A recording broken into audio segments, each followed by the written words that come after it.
آزاد کشمیر میں قانون ساز اسمبلی کے الیکشن کے دوران مختلف پولنگ اسٹیشنز کے دوران سیاسی کارکن آمنے سامنے آتے رہے اور اس حوالے سے الیکشن کی بات کریں گے. ایک بار پھر پی ٹی آئی جو ہے وہ الیکشن جیتنے میں کامیاب ہوئی ہے 25 نشستوں پر, اور اسی پر بات کرنے کے لیے اس وقت ہمیں جوائن کیا ہے اخوان زادہ چٹان پیپلز پارٹی کے رہنما ہمارے ساتھ موجود ہیں, جبکہ شوکت بسرا پی ٹی آئی رہنما ہمارے ساتھ موجود ہیں. آپ دونوں کا بہت شکریہ بول نیوز کو وقت دینے کے لیے. سب سے پہلے میں رخ کروں گی شوکت بسرا صاحب کی جانب. شوکت بسرا صاحب, جو کہا جا رہا تھا بالآخر وہی ہو گیا, کیا کہیں گے آپ جیت پر؟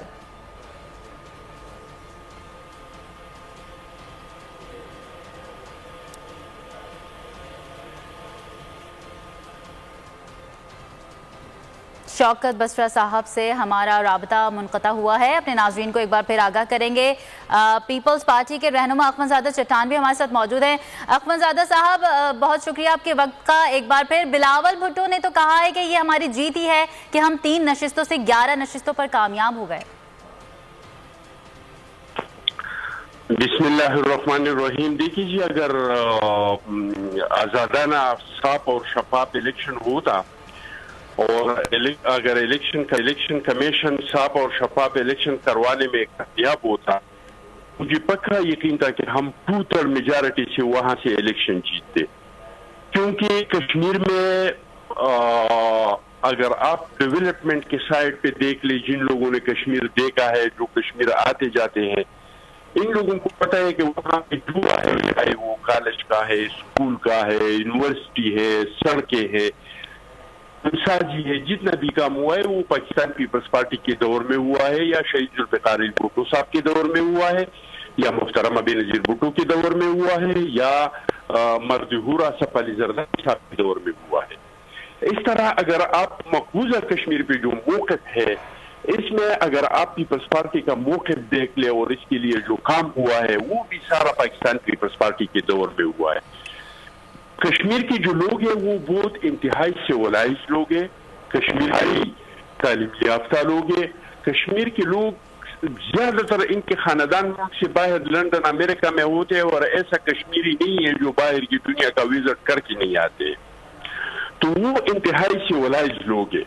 مجھے کشمیر کا الیکشن دیکھ کے بہت افسوس. میں نے 2011 کا بھی جو الیکشن تھا کشمیر کا, اس میں بھی میں نے پریکٹیکل ایک سیاسی ورکر کی حیثیت سے وہاں پہ کام کیا تھا. 2016 کا جو الیکشن تھا, اس میں بھی ایک سیاسی ورکر کی حیثیت سے میں نے کام کیا تھا. لیکن اس بار وفاقی وزراء, وہ گنداپور وغیرہ نے جو لوگوں کو اس طریقے سے اکسایا, وہ الیکشن پہ جس طریقے سے انہوں نے خواتین کسی کو نہیں بخشا, تو جو حالات سامنے آ گئی وہ توقعات سے باہر ہے. اگر آپ اور پاکستان کے الیکشن کے بارے میں دیکھیں تو آپ کہیں کہ چلو ٹھیک ہے یہ ہوتے ہیں, لیکن کشمیر کے الیکشن میں یہ چیزیں ہم نے نہیں دیکھے تھے, کیونکہ وہ انتہائی پڑھ لکھے اور سیولائز لوگ ہیں. پہلے کبھی اس طرح کی جھگڑے نہیں ہوئی ہے, پہلے کبھی فائر نہیں ہوا ہے. ہم جاتے تھے, ہم مخالف کے کیمپوں میں جاتے تھے, وہاں پہ اپنے کیمپ سے ہمیں زیادہ عزت دیتے تھے. جہاں پہ کیمپ لگے ہوتے تھے, ایک پارٹی کے لوگ دوسرے کے کیمپ میں جاتے تھے, وہاں پہ بیٹھتے تھے, گپے مارتے تھے, چائے پیتے تھے, شربت پیتے تھے. لیکن اس بار جو الیکشن ہوا اس پہ ہمیں بہت افسوس ہوا. الیکشن تو پی ٹی آئی نے جیت لیا, لیکن وہ جو موقف تھا کشمیر کا, کیونکہ کشمیر کا الیکشن اتنا سیدھا سادہ سا الیکشن نہیں ہے. کشمیر کا الیکشن پہ ساری دنیا کے نظر ہوتے ہیں, اس پہ انڈیا کا نظر ہوتا ہے, ساری دنیا دیکھتے ہیں. مقبوضہ کشمیر پہ ہمارا ایک موقف ہے کہ ان کی آزادی کو چھینا گیا ہے, ان کے ساتھ دانتے ہوتے ہیں. تو آج کل جو کچھ ہوا اور اس سے پہلے جو کچھ ہوا, یعنی الیکشن کمیشن کے جس طریقے سے وزیر اعظم نے اپنے پاؤں تلے رون ڈالا کہ وہاں کے الیکشن کمیشن نے گنداپور کو نکال دیا کہ آپ ٹھیک ہے. اخوان زادہ صاحب ساتھ ہی موجود رہیے گا, اس کا جواب شوکت بسرا سے جان لیتے ہیں. شوکت صاحب فرمائیے گا کہ اس سے پہلے جب الیکشن کیمپین جاری تھی تب سے ہی ہم یہ دیکھ رہے ہیں کہ اپوزیشن کی جانب سے دھاندلی کا شور مچایا جاتا رہا, اور اب جب الیکشنز کے ریزلٹ سامنے آ گئے ہیں تو ایک بار پھر ہم یہ دیکھ رہے ہیں کہ اپوزیشن یہی کہہ رہی ہے کہ دھاندلی ہوئی ہے. تو شوکت بسرا سے ہمارا رابطہ ایک بار پھر منقطع ہوا ہے، کوشش کریں گے ان سے دوبارہ رابطہ قائم کر سکیں۔ اخوندزادہ صاحب یہ فرمائیے گا کہ ایک جانب ہم یہ دیکھ رہے ہیں کہ بلاول بھٹو زرداری یہ کہہ رہے ہیں کہ ہماری نشستیں اب بڑی ہیں، تو ہم بھلے ہار گئے ہیں لیکن ایک طرح سے ہماری جیت ہوئی ہے، لیکن آپ دھاندلی کی بھی بات کر رہے ہیں، تو کیا اس سلسلے میں کیونکہ نون لیگ بھی ایسی ہی بات کر رہی ہے تو آپ لوگ مل کر کوئی ایسا لاہ عمل طے کریں گے، اس کے خلاف الیکشن کمیشن میں جائیں گے؟ دیکھیں جی، یہ تو پارٹی کا فیصلہ ہوگا اور علامہ تو ضرور چاہیے کہ ہم بنائیں، لیکن ہم نہیں کہہ رہے کہ دھاندلی ہوئی ہے۔ کیا وفاقی منسٹر کے جو پیسے تقسیم کر رہے تھے وہ ساری دنیا نے نہیں دیکھا کہ میڈیا نے نہیں پکڑا؟ وہ جس طرح کے لوگوں کو دمکا رہا تھا، جس طرح کے لوگوں کو فائرنگ کر رہا تھا، کیا ٹھیک ہے اخوندزادہ صاحب، شوکت بسرا صاحب ایک بار پھر ہمارے ساتھ موجود ہیں، ان سے بات کر لیتے ہیں۔ بسرا صاحب کہیے گا آپ کیا کہیں گے اس بارے میں، جیسا کہ اخوندزادہ بھی فرما رہے ہیں کہ الیکشن کمیشن کی جانب سے جو احکامات جاری کیے گئے، پی ٹی آئی کی جانب سے مسلسل اس کی خلاف ورزی کی گئی، خصوصی طور پر اگر علی امین گنڈاپور کی بات کی جائے، جب الیکشن کمیشن نے منع کر دیا تھا تو پھر انہوں نے کیوں اس طرح سے جلسوں میں شرکت کی؟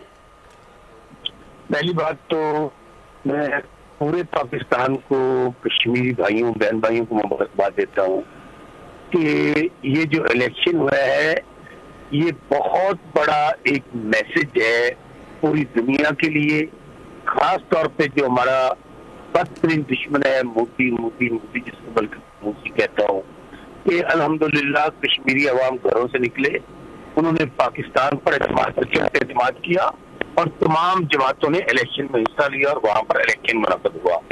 اور دوسری بات، اس الیکشن کے نتیجے میں جو بات پہلے اسٹیبلش کی ہے، پاکستان کی اگر کوئی واحد وفاقی جماعت ہے وہ پاکستان تحریک انصاف ہے، اور لوگ آپ گلگت جائیں الیکشن لڑیں، وہاں پر پی ٹی آئی کے وہاں پہ لوگوں نے عمران خان پر تحریک انصاف پر اعتماد کیا۔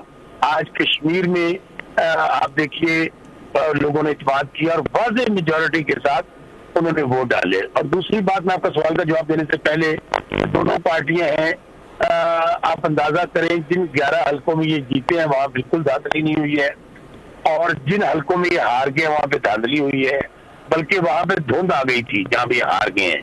ان کا مائنڈ سیٹ ہے، اللہ تعالیٰ ان کو صحت دے، ان کو اس بیماری سے نکالے۔ یہ وہ لوگ ہیں جنہوں نے ہمیشہ پاکستان کے نظام کو گالی دی ہے، پاکستان کے اداروں کو گالی دی ہے، صرف اس لیے کہ جب تک یہ جیتیں گے نہیں اور وہ آپ کے دھاندلی کے ساتھ جیتے، انفیئر مینز کے ساتھ جیتے، اس وقت پاکستان بھی اچھا ہوگا، ادارے بھی اچھے ہوں گے، اور سب سے بڑھ کر جب یہ وزیر اعظم بن جائے، وزیر اعلیٰ بن جائے، تو پھر بالکل دھاندلی نہیں ہے، بالکل 2018 کے الیکشن کی طرح۔ چٹان صاحب میرے بھائی ہیں، سندھ میں چونکہ ان کی حکومت بن گئی تھی، سندھ میں بالکل دھاندلی نہیں ہوئی تھی۔ جہاں جہاں یہ ہار گئے یا نون لیگ ہار گئی، آپ اندازہ کریں نون لیگ کہہ رہی ہے، اور P T I, known league 3 سیٹوں پہ آ گئی ہے جو حکومت بنائی تھی انہوں نے، وہ کہہ رہے ہیں دھاندلی، پیپلز پارٹی کہہ رہی ہے دھاندلی۔ اس لیے ان کو صرف میں یہی کہوں گا کہ آپ اپنی کارکردگی سے ثابت کریں کہ لوگ آپ سے بات کرتے ہیں، لوگ آہستہ آہستہ آپ کو چھوڑ رہے ہیں۔ دوسری بات یہ ہے کہ جو آپ نے کہا کہ جن لوگوں نے خلاف ورزی کی ہے الیکشن کے رولز اینڈ ریگولیشن کی، تو ڈیفینیٹلی الیکشن کمیشن ان پہ کاروائی کر رہا ہے اور کرے گا، جہاں بھی یہ کام تو اداروں کا نہیں ہوتا ہے۔ باقی جہاں تک ہماری کسی وزیر نے بھی خلاف ورزی کی اس کے خلاف بھی کاروائی ہو رہی ہے۔ بالکل الیکشن کمیشن کی جانب سے کاروائی کی جائے گی۔ پی ٹی آئی سے شوکت بسرا صاحب ہمارے ساتھ موجود تھے اور اخوندزادہ چٹان پاکستان پیپلز پارٹی کی نمائندگی کر رہے تھے۔ آپ دونوں کا بے حد شکریہ۔